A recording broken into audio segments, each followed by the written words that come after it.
Najprej seveda vsem skupaj en lep pozdrav. Hvala vsem, ki ste se udeležili današnje tiskovne konference. Namen današnje konference tiskovne je, da nekako predstavimo dogajanja v letošnjem letu, katerim bomo v občini dali poudarek. Torej, kot veste, je bilo preteklo leto konica leto Ivana Minatija. Veliko dogodkov je bilo na spomin na njega, na 100-letnico njegovega rojstva. Seveda v letošnjem letu pa imamo 3 stvari, ki bi jih radi poudarili.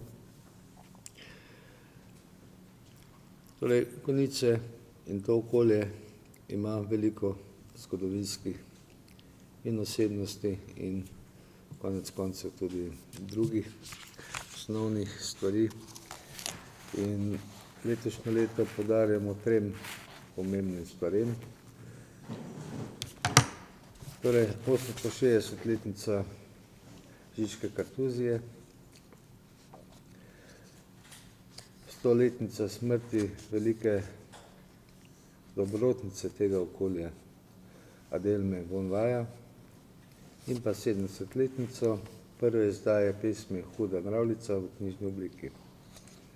Torej, vsem 3 se bomo poklonili s številnimi dogodki, srečanji in druženji in seveda kolegice bodo vsako od teh obeležij, ki bomo letošnjem letu imeli, malo bolj podrobno tudi predstavile. Lepo pozdravljeni tudi v mojem imenu. Jaz se vam danes opravičujem za glas. Upam, da mi bo Adelma kaj pomagala, ker je bila tudi zdravilka. Kot je župan že povedal, v letošnjem letu obeležujemo 100. obletnico Adelmine smrti. Sicer bo pa na to temo več dogodkov. Mogoče pa najprej, da spregovorim, kdo je sploh bila ta skrivnostna baronica. Rojena je bila v ugledni grofovski rodbini Wurmbrand-Stupach in že kot otrok je začela pisati dnevnik. Kasneje je to tudi izdala. Je pa sicer tudi avtorica okrog 20 knjižnih del, ki so vsi po vrsti bili bestsellerji že v njenem času. Sicer pa je bila najbolj znana po svojem delu Duh, sila, snov, ki ga je napisala v medialnem oziroma nezavednem stanju. Namreč v življenju je trpela za hudimi krči in zdravnik Gardoš je svetoval, da naj poskusi za tem medialnim pisanjem. To je tudi delala, sicer pa je mogoče v tem našem okolju znana predvsem kot ustanoviteljica 2 bolnišnic, in sicer bolnišnice Rdečega križa na Prevratu ter v času Prve svetovne vojne še ene bolnišnice, ki je bila pri stari telovadnici nekdanje osnovne šole pod Goro. Zakaj je tako posebna? Večkrat je obiskovala bolne in zato ni zahtevala nikakršnega plačila. Nosila jim je tudi hrano. Nekako je bila medij prežet za dobroto. Tako so jo tudi v tujih časopisih velikokrat so jo slavili. Bilo je torej veliko takih, ki so jo občudovali in se ji zahvaljevali tudi v raznih pesmih, ki so ohranjene. Bilo pa je na žalost tudi veliko takih, ki so jo smešili zaradi njenega zdravljenja.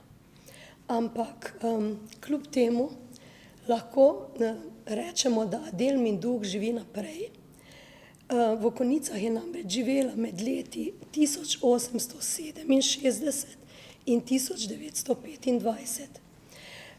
Prvi tak dogodek, s katerim se ji bomo poklonili, bo pravzaprav tale razstava, ki jo bo Jerneja potem tudi predstavila. Tudi letošnjo akademijo ob kulturnem prazniku bomo posvetili z Adelmino zgodbo, ki jo bojo predstavili dijaki Gimnazije Slovenske Konjice ob pesmi, tekstih in oživili jo bomo s pomočjo umetne inteligence in na nek način simbolično izrazili, da Adelmin duh živi naprej. No, prav na dan Adelmine smrti, na obletnico 24. maja, se res opravičujem, pa bomo še šli po tematski poti, kjer bomo tudi vključili nekaj sodobne tehnologije.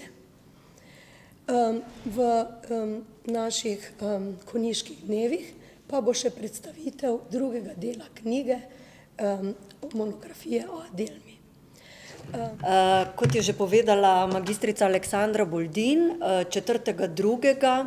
v tej veliki galeriji odpiramo v bistvu dneve posvečene Adelmi von Vaj z odprtjem fotografske oziroma intermedijske razstave Adelma avtorja Žana Juharta, ki Adelmo obravnava v magistrski nalogi na Akademiji za likovno umetnost v Ljubljani, smer fotografija, kot lahko vidite. In s tem v bistvu začenjamo z dogodki posvečenimi njenemu življenju in delu.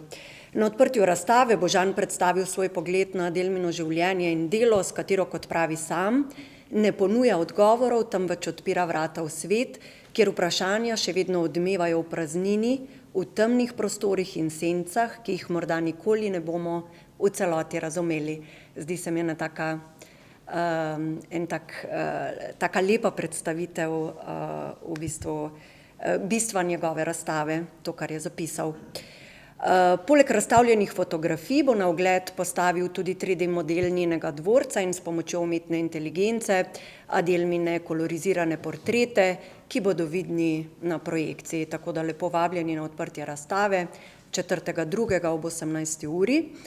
6.2. bo na Mestnem trgu postavljena ulična razstava avtorice magistrice Aleksandre Boldin, kjer bo Adelma predstavljena kot velika humanitarka, zdravilka, jasnovidka, spiritistka, svetovljanka, medialna pisateljica iz konic, kot je povedala že sama avtorica razstave.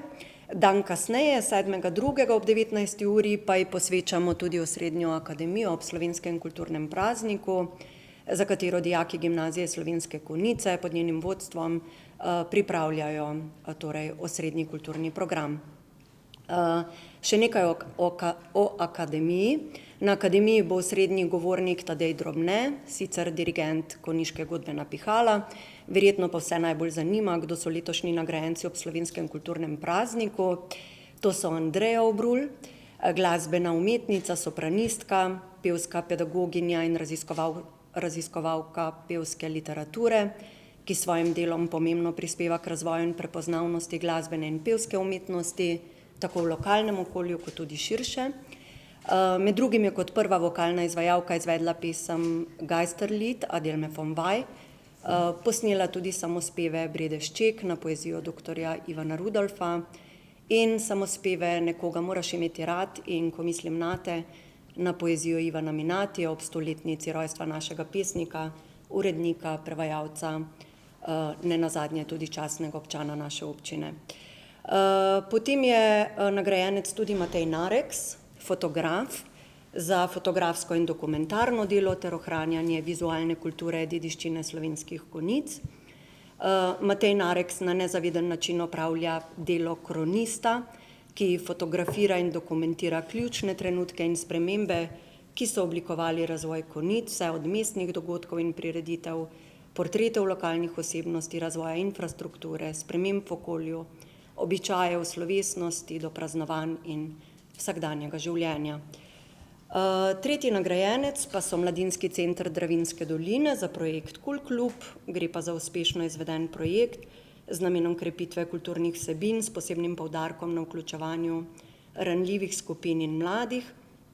V okviru projekta so vzpostavili 5 vsebinsko kulturno-umetniških stebrov, in sicer na področju filma, gledališča, glasbe, multimedije in likovnega ustvarjanja, kjer so razvili in testirali inovativne pristope za kulturno udejstvovanje mladih. V projektu pa je sodelovalo nekje 160 mladih. Od večjih dogodkov bi morda izpostavila še Adelmino tematsko pot, ki bo predstavljena 24. maja Tudi avtorica te poti je magistrica Aleksandra Boldin. Predstavljene bodo v bistvu, pot bo potekala od bolnišnice Rdečega križa, Baron vaja, Starega trškega jedra, dvorca Dobje, cerkve svetega Jurija, dvorca Trebnik, pokopališča svete Ane, Staro trško jedro, tehnično podporo pa bo nudila tudi umetna inteligenca. Aleksandra Boldin sodeluje tudi s Tadejem Slapnikom, ki bo to tehnično podporo tudi nudil. 17. junija bo potekala še predstavitev drugega dela monografije Na valovih duha, Adelme von Vaj in Caroline Corner, On stran doumljivega, tudi avtorice magistra Aleksandre Boldin in Antona Rozmana. To so ti osrednji dogodki, seveda bodo še tudi neki drugi dogodki posvečeni njenemu življenju in delu, ampak boste v bistvu obveščeni sproti. Tako v knjižnici pa bomo leto posvetili 70-letnici od prve objave Hude mravljice. Izšla je v tejle zbirki Zamorček in Ladica, knjiga res tista prva, kjer se je Huda mravljica tudi pojavila. Njen avtor je Branko Rudolf, Konjičan oziroma rojen v Konjicah, iz znamenite družine Rudolfovih, zelo bogate, literarno bogate celotne družine. Huda mravljica gre za literarni lik, ki si upamo reči, da sega daleč izven lokalnega okolja, da skoraj ni Slovenca, ki ne pozna te znamenite pesmi, tega lika Huda mravljica. Skozi vse leto bomo v knjižnici pripravljali različne vsebine. Prepričani smo namreč, da je ta močna mravljica hodila tudi po konjiškem Starem trgu. Verjetno to zgodbo tudi poznate, drugače si jo lahko preberete tudi na Kamri, kjer je tudi dodobro opisana. Zdaj pa jaz bi par vsebin omenila, tistih res največjih, ostalo vas bomo obveščali tudi preko družbenih omrežij, preko spletne strani, preko plakatov, letakov, tako da skozi vse leto bomo dajali pač pozornost tej mravljici. Že na začetku smo oblikovali logo, s katerim se bomo podpisovali, tudi na vseh letakih, plakatih bo ta logo, lahko ga boste videli tudi tamle na priponkah, tako kot tudi vse ostale tri. Otroški dogodki, ki jih pripravljamo v okviru obknjižničnih vsebin, bodo dopolnjeni, povezani s Hudo mravljico. Potem v okviru knjižnice bomo poskušali nagovoriti osnovne šole, vrtce, da dajo pozornost tej pesmi, posebno letos tudi društvom, tudi pevskim zborom ob tej obletnici. Snemali bomo podcaste z družino Rudolf, tudi s Konjičani, organizirali likovno delavnico Huda mravljica. Osrednji dogodek pa bo zagotovo razstava na pomičnih panojih Huda mravljica. Ta razstavo si želimo potem seliti tudi v druga mesta, kraje po Sloveniji, tako da seveda želimo, da ta naša mravljica pride res po celi Sloveniji okrog. To je na kratko o tistih največjih dogodkih, bomo pa vsem poročali na spletni strani družbenih omrežjih, tako da nas boste videli tudi tam. Ker smo v občini Slovenske Konjice pridni kot mravljice, imamo torej kar 3 obletnice in seveda smo izjemno ponosni, da bomo letos obeleževali tudi 860-letnico prihoda kartuzijanov v dolino svetega Janeza Krstnika in s tem tudi pravzaprav začetek Žičke kartuzije. Tega nekdanjega kartuzijanskega samostana, danes spomenika državnega pomena, ene najbolj priljubljenih turističnih točk, ne samo v Sloveniji, temveč tudi v Evropi in vedno pogosteje tudi širše. Žička kartuzija je bila vedno kraj inovativnih idej, kraj duhovne poglobljenosti, kulturne moči in tudi danes v bistvu sodobnemu človeku omogoča ravno to, odmik od vsakdanjega vrveža, možnost za premislek, poglobitev vase, stik z dediščino, stik z naravo, na nek način vrnitev h koreninam. Če smo se v letu 2015 Takrat smo se veselili razglasitve Žičke Kartuzije za spomenik državnega pomena, tako da letos obeležujemo pravzaprav tudi 10. obletnico od takrat, od tega zgodovinskega dogodka. No in od takrat do danes je po žičnici preteklo že kar veliko vode in Žička Kartuzija je doživela že številne, predvsem gradbene prenove, od prenove gospodarskih poslopij, Peninske kleti, malega križnega hodnika do seveda tiste najbolj odmevne in tudi, bi lahko rekli, pogumne prenove cerkve svetega Janeza Krstnika s sodobno pomično streho, za katero je tudi prejela številne arhitekturne nagrade, se še bolj postavila ob bok največjim kulturnim spomenikom in dobila tudi novo izjemno prizorišče posebnih dogodkov v Žički Kartuziji. Tako da, če je za nami na nek način desetletje gradbenih prenov, bi za prihodnje lahko rekli, da se obeta desetletje vsebinskih prenov in oživljanja obnovljenih zidov. Zato se bomo v tem jubilejnem letu skupaj z Občino Slovenske Konjice in ponudniki v Žički Kartuziji posvetili predvsem obogatitvi in nadgradnji programa. Osrednji dogodek po počastitev 860-letnice bo svečana seja občinskega sveta ob občinskem prazniku Občine Slovenske Konjice v ponedeljek 30. junija zvečer v obnovljenem objektu nekdanje kartuzijanske cerkve s podelitvijo občinskih grbov in izbranim kulturnim programom.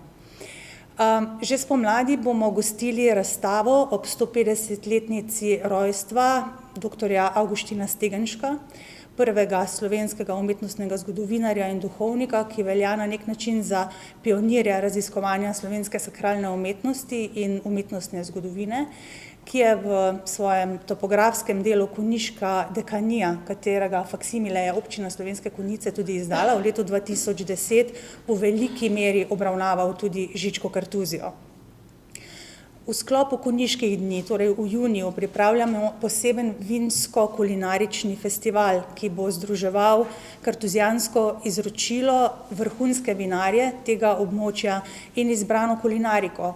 Posvečen pa bo eni izmed poznanih sort vinske trte, ki so jo v te kraje prinesli Žički Kartuzijani. Na praznik Marijinega obiskanja 15. avgusta se obeta koncert vokalne skupine In Spiritu v objektu nekdanje kartuzijanske cerkve. Ta bo vključeval slovensko ljudsko in umetno glasbo, pa tudi sakralno glasbo. Ta zasedba se namreč na povabilo slovenske skupnosti San Justo iz Buenos Airesa odpravlja v oktobru na gostovanje v Argentino in predpremiero teh koncertov bomo ravno na ta praznični dan lahko doživeli v Žički Kartuziji. No, v jeseni pa se obeta predstavitev življenjskega dela dvojne doktorice Nataše Golob, literatura v srednjem veku na Slovenskem in njeno občinstvo. Delo odseva pravzaprav 40 let njenega raziskovanja srednjeveških rokopisov, ki ga je avtorica pripravljala dobra 3 leta. In spoštovana gospa je tudi avtorica razstave Kulturna dediščina Žičke Kartuzije, ki govori o srednjeveških rokopisih in jo želimo v sklopu vsebinskih prenov Žičke Kartuzije, ki jih načrtujemo, tudi posodobiti in nadgraditi z subtilno mero tudi digitalizacije. V Žički Kartuziji vsako leto kot spomenik državnega pomena pripravljamo 3-krat tudi dneve odprtih vrat. Prvi bo že na Prešernov dan, potem na Mednarodni muzejski dan, to je 18. maja, in pa ob Svetovnem dnevu turizma 27. septembra. In takrat smo se odločili te naše dneve odprtih vrat nadgraditi z vodenimi ogledi z odgovornim konzervatorjem iz Zavoda za varovanje kulturne dediščine ter doživeti pri samih ponudnikih, ki pravzaprav vsakodnevno oblikujejo zgodbo Žičke Kartuzije. Tudi naši ponudniki so se pridružili praznovanju z nekaterimi posebnimi dogodki. Morda velja izpostaviti 10. srečanje zeliščarjev Slovenije, ki ga pripravlja 22. junija gospod Drago Iršič, potem zeliščne čajanke, harmonije gongov z zeliščnim prologom in posebna vodenja po kartuzijanskem zeliščnem vrtu ob nedeljah zjutraj v popolni tišini, ki jih bosta izvajali od maja do septembra Katja in Majda Temnik iz zeliščnega vrta Majnika, sicer ki skrbita tudi za kartuzijanski zeliščni vrt Zajcklošter. In pa posebni kulinarični dogodki, ki jih pa preko celega leta pripravljajo v Gastužu, najstarejši gostilni na Slovenskem, sedaj tudi z restauracijo Spargus. Tretji francoski kulinarični večer je na sporedu že ta teden, potem priljubljena tedna restauracij, spomladanski, jesenski in pa tretji večer kartuzijanske kuhinje. Seveda pa moramo izpostaviti naše priljubljene poletne glasbene večere v Žički kartuziji, ki jih pripravljajo kolegi na Centru za kulturne prireditve. 13. junij koncert Maje Kevc, 5. julij pride Nina Pušler in 1. avgusta Šankrok akustika ter 8. avgusta Piacolek in Ana Bezjak. Prvi trije koncerti na velikem odprtem prizorišču in zadnji v torej obnovljeni cerkvi svetega Janeza Krstnika.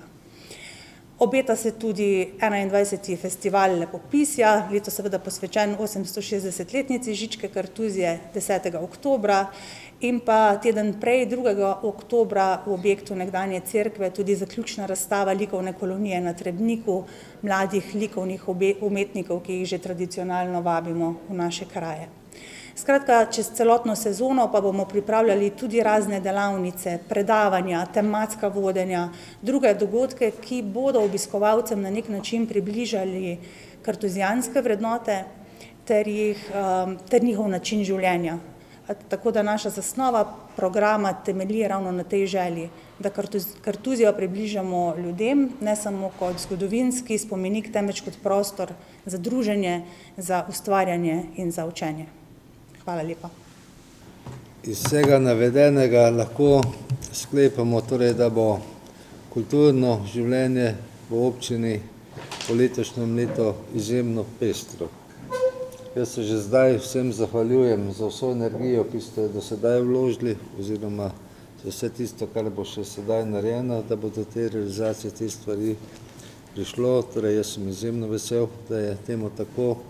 Torej, lokalna skupnost občine Slovenske Konjice področju kulture, umetnosti polaga eno veliko pozornost in tako bomo tudi nadaljevali naprej. Zdaj bi pa predlagal, če imate kakšno vprašanje, bomo poskušali odgovoriti. Če je kaj takšnega.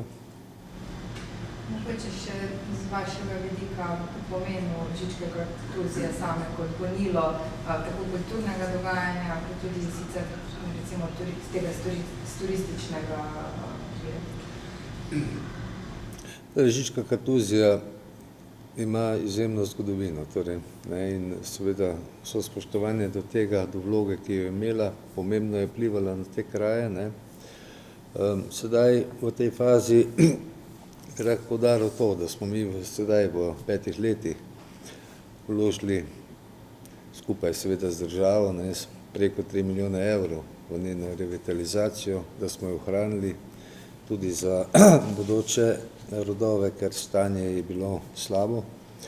Tako da to je sedaj osnova za to, da za svojo duhovnost iz preteklosti, da jo nadgradimo tudi s vsebinami, ki so sedaj, bom rekel, tudi izjemno pomembne.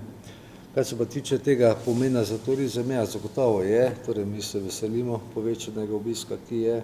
Predvsem nas pa veseli to, da smo z njeno prenovo, ki jo še nadaljujemo naprej, postali zelo prepoznavni tudi v širšem prostoru, ne samo v slovenskem, v evropskem prostoru. Nenazadnje v evropskem prostoru je bila ta prenova cerkve Janeza Krstnika deležna ene velike pozornosti. Torej, nagrada Piranesi, to je največja arhitekturna nagrada za srednjeevropski prostor. Plečnikova nagrada in pa tudi ostale stvari. Torej, ja, smo zadovoljni, seveda, dileme so vedno bile, ali smo se odločili prav, jaz verjamem, da smo se prav, čas bo to pokazal in tako je to. Seveda, pomembno pa je to, kar so kolegice povedali, torej vsebine.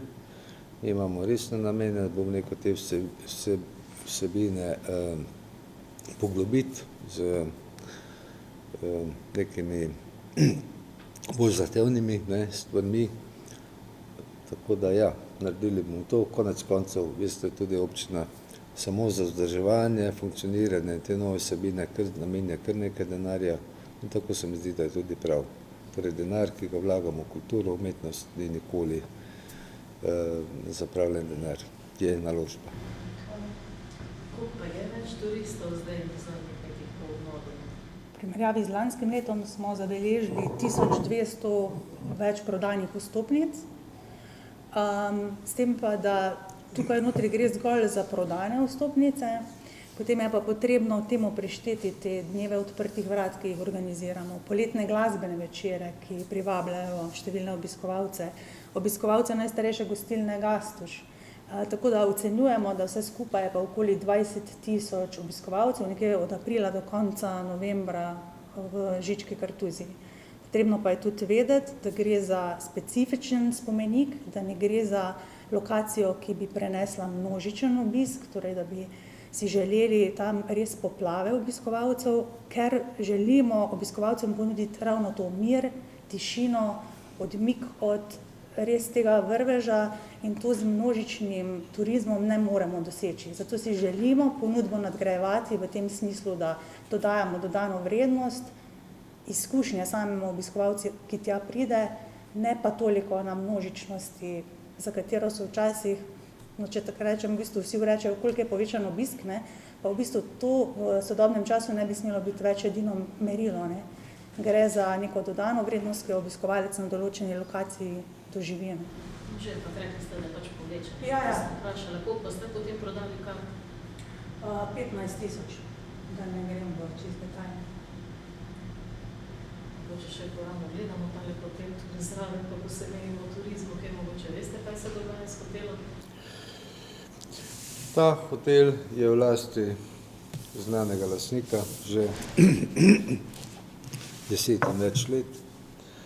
Bili so neki interesi v preteklosti, da bi se tukaj ta dejavnost turizma na novo organizirala, ampak nažalost do te realizacije ni prišlo. Torej, lastnik ima kar visoko ceno tega objekta po takšni fazi, kot je, oziroma v takem stanju, kot je. Torej, če bi kdo želel to zadevo investirati za potrebe turizma, bi moral še poleg nakupa še veliko denarja vložiti. In vprašanje, če je sedaj to ekonomsko upravičeno.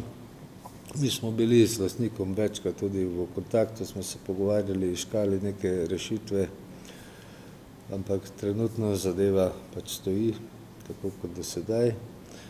Mi v nekem lokalnem prostoru vidimo neke možnosti, kako bi lahko ta objekt uporabili za nekatere druge vsebine, ne samo za potrebe turizma, ker konec konca se moramo zavedati, okoli nas je turističnih kapacitet veliko in vprašanje, če je to resnično tisto, kar bi ekonomsko upravičilo to nakup in ureditev, ampak dobro, nadaljevali bomo s tem še naprej.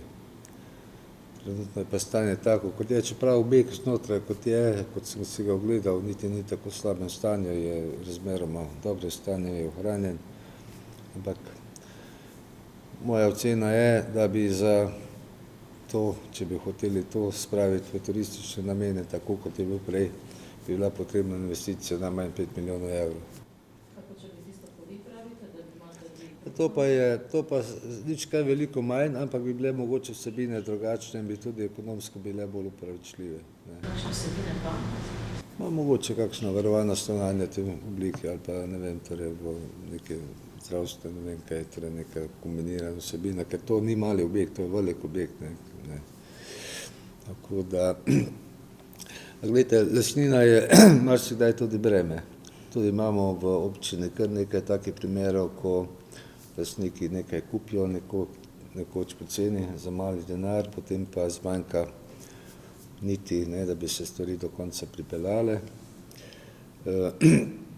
Mi se v občini trudimo, da premoženje, ki ga imamo in mi, ne, maksimalno korektno tudi vzdržujemo, ohranjamo, ne. Nažalost pa marsikdaj nimamo vpliva To ni edini primer, imamo jih še kar nekaj, ki so tudi izpostavljeni, pa so desetletja ali pa leta že v nekem stanju. Ampak vse to ni samo primer pri nas, to imamo primere tudi v ostalih okoljih. Žalost je tako. Mi nekega orodja, vzvoda, da bi to zadevo uspešili, nimamo. Vedno priganjamo lastnike, da naj vse uredijo svojo okolico, da naj poskrbijo za varnost, ker to je pač neko stanje.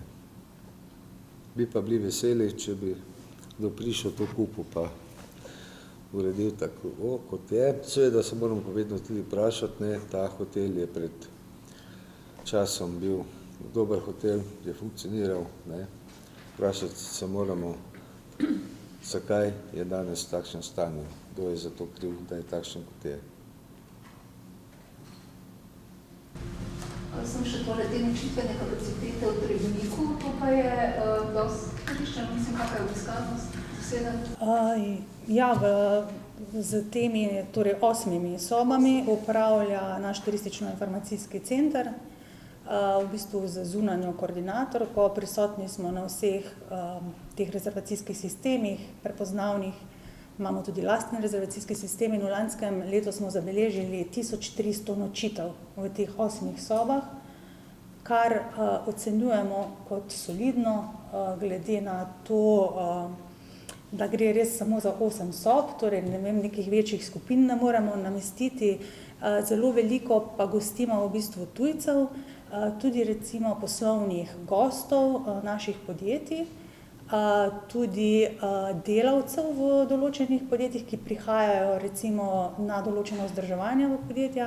Zelo veliko pa seveda recimo, ko so zimske počitnice, ko se smuča pri nas v naših krajih, tudi te kapacitete se zapolnijo, začnete seveda od Rogle dol in potem tudi pri nas veliko ti gostje prenočijo, pa zelo veliko ljudje iz cele Evrope, pa tudi sveta, vedno bolj raziskujejo skrite bisere in naše mesto je vsekakor nekako postavljeno na ta zemljevid preko različnih kanalov, preko turistične destinacije Rogla-Pohorje kot vodilne destinacije, preko Združenja zgodovinskih mest Slovenije in seveda preko Slovenske turistične organizacije. Na nek način imamo tukaj potem to priložnosti goste, ki iščejo mestna doživetja, teh neodkritih biserov tudi ni polovično in ti pogosto radi prespijo v starem mestnem jedru.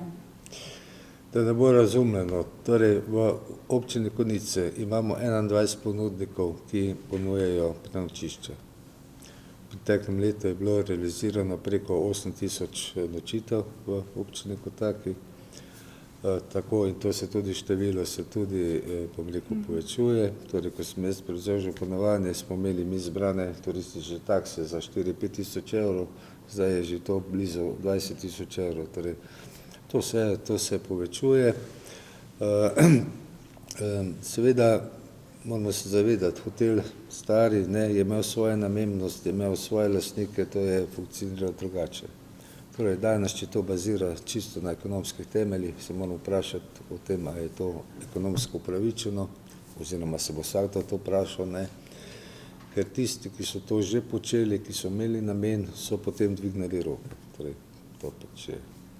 Mi imamo tu Zrečah 5 kilometrov, imamo stotine sob, ki so v bistvu tudi slabo izkoriščene, pa so na razpolago, tako da to je vedno vprašanje. Čeprav mi imamo ljudi, ki v tem okolju zagovarjajo neko idejo, naj to občina kupi, naj to uredi, seveda to ne pride poštev, vse občina ni hotelir, to pač mora priti kapital, če vidi interes, bo to naredil. Tako da ja, bomo se pa pogovarjali naprej, bomo pomagali maksimalno, tako da tako to je. Upam, da bo nekoč prišlo do neke pametne rešitve.